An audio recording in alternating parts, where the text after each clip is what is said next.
Саламатсызбы? Биздин каналга катталып, акыркы жаңылыктардан кабардар болуңуздар.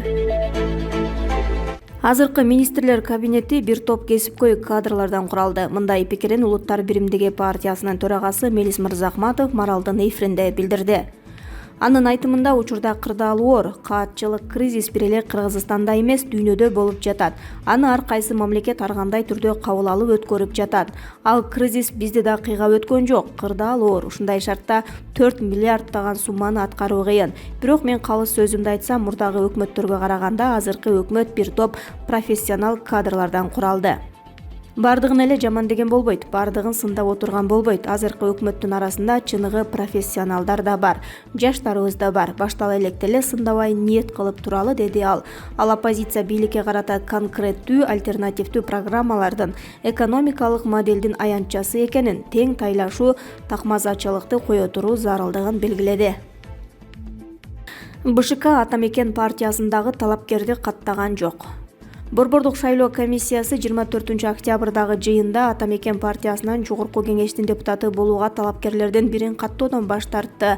Жыйында айтылган маалымат боюнча номер 42 саптагы талапкер Сабеков жогорку билимин тастыктаган документин БШКга тапшырган эмес. БШК Ата Мекен партиясынан жалпы 53 талапкерди каттады. Бишкекте боор жана бөйрөгүн алмаштыргандар митингге чыкты. 25 октябрда Бишкекте органдарын алмаштырган 30га чукул бейтап саламаттыкты сактоо министрлигинин алдына митингге чыкты. Алар иммуносупрессорлор же трансплантацияланган органдардын иштешин колдогон таблеткалар ушул жылдын май айынан бери Кыргызстанга алып келинбей жатканына нааразы. Дарылар Туркия жана Европадан алынып келчү, бирок азыр Орусиядан алып келүү боюнча келишим түзөбүз деп жатышат.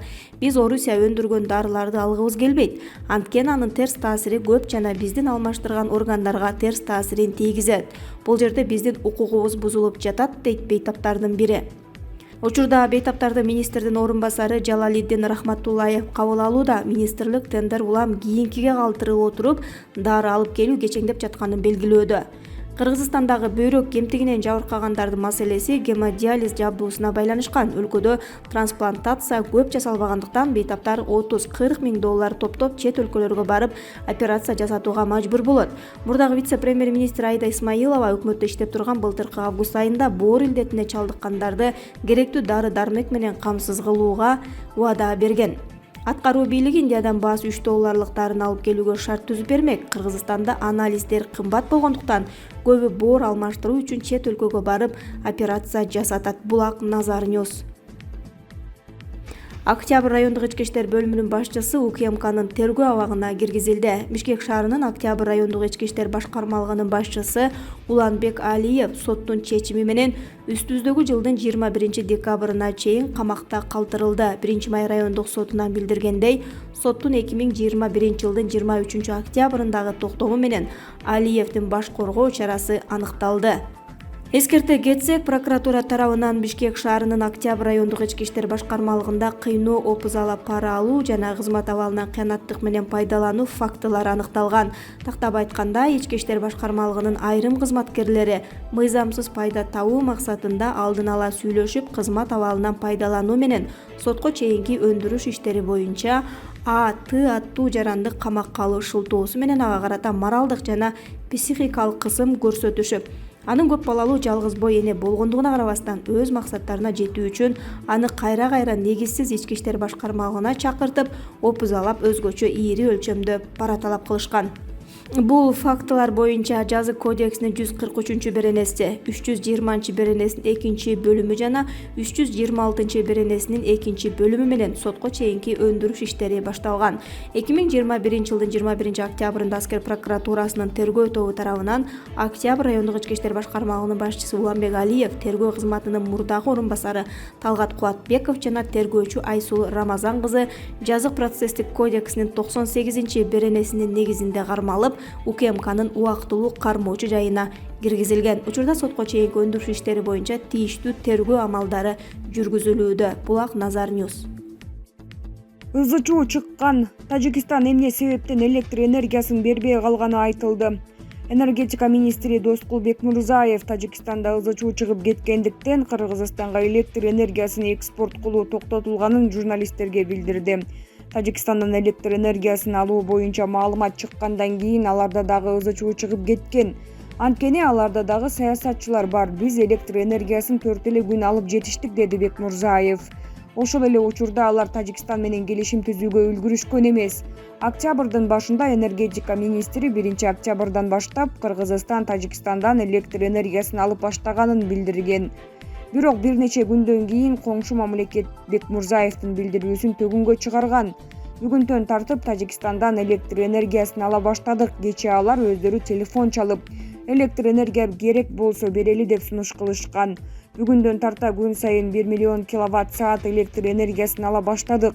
Айына 30-50 миллион киловатт-саат электр энергиясын алууга мүмкүнчүлүк бар, деген 1-октябрда Минкаптын төрагасынын биринчи орун басары Азиз Алиев. Бирок Тажикстандын энергетика министрлиги Кыргызстанга электр энергиясын экспорт кылуу мүмкүндүгү тууралуу сунуш берилбегенин айткан. Булак, клуб, Чекит Азия. Кабул ачкачылыктан чарчап калган 8 жетим баланын сөөгү табылды. Кабул шаарынын батыш тарабында ачкачылыктан чарчап калган 8 жетим баланын сөөгү табылды. Бул тууралуу этностук хазарлардын саясий лидери жана Ооган парламентинин мурдагы депутаты Мухаммад Мухакик 24-октябрда Facebook баракчасына жазды.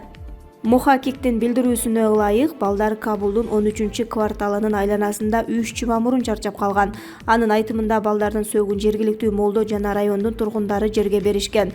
Мухаммад Али Бамияны аттуу жергиликтүү молдо балдардын өлүмү боюнча кеңири маалымат берип, улуусу 8 жашта, кичүүсү 1,5 жашар наристе экенин айтты. Алардын ата-энеси экөө тең каза болгон жана жакын туугандары жок болчу. Алар аябай ачка болуп бүрүшүп калышкан.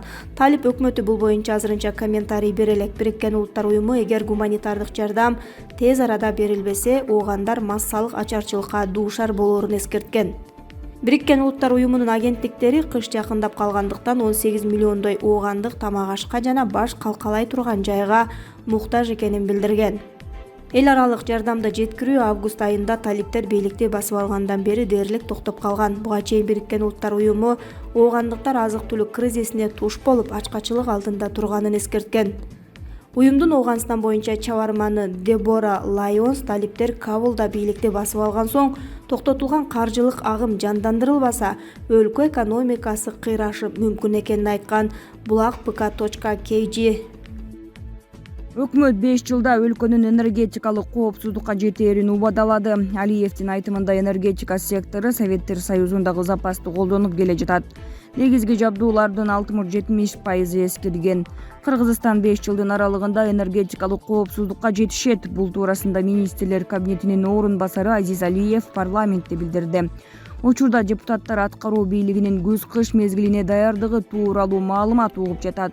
Алиевдин айтымында энергетика сектору Советтер Союзундагы запасты колдонуп келе жатат. Негизги жабдуулардын 60-70% эскирди. Мындай жол менен кете берүү жалпы энергетиканы жоготуп алуу коркунучуна кептейт. Учурда энергетика тармагынын карызы 130 миллиард сомдон ашат. Бул маселени чечүү үчүн орто мөөнөттүү тарифтик саясатын бекиттик. Анын негизинде 5 жылдын аралыгында тарифтер электр кубатынын өздүк наркына жеткирилет. Бул саясат максатына жетсе, жогорку деңгээлдеги энергетика менен коомчулукту камсыздоого шарт түзүлөт. Азыр ички жана сырттан келген инвесторлор менен сүйлөшүүлөр жүрүп жатат, деди Алиев. Ошондой эле ал нарын Камбар-Ата 1-2, Көкөмерен, Суу Самыр жогорку нарын ГЭС каскадтарын ишке киргизүү планын кошумчалады. Аны менен катар күндөн, шамалдан энергия алуу ыкмаларын колдонуп 5 жылда толук энергетикалык коопсуздукка жетишүүгө ишендирди. Булак, Спутник, Чекит КG.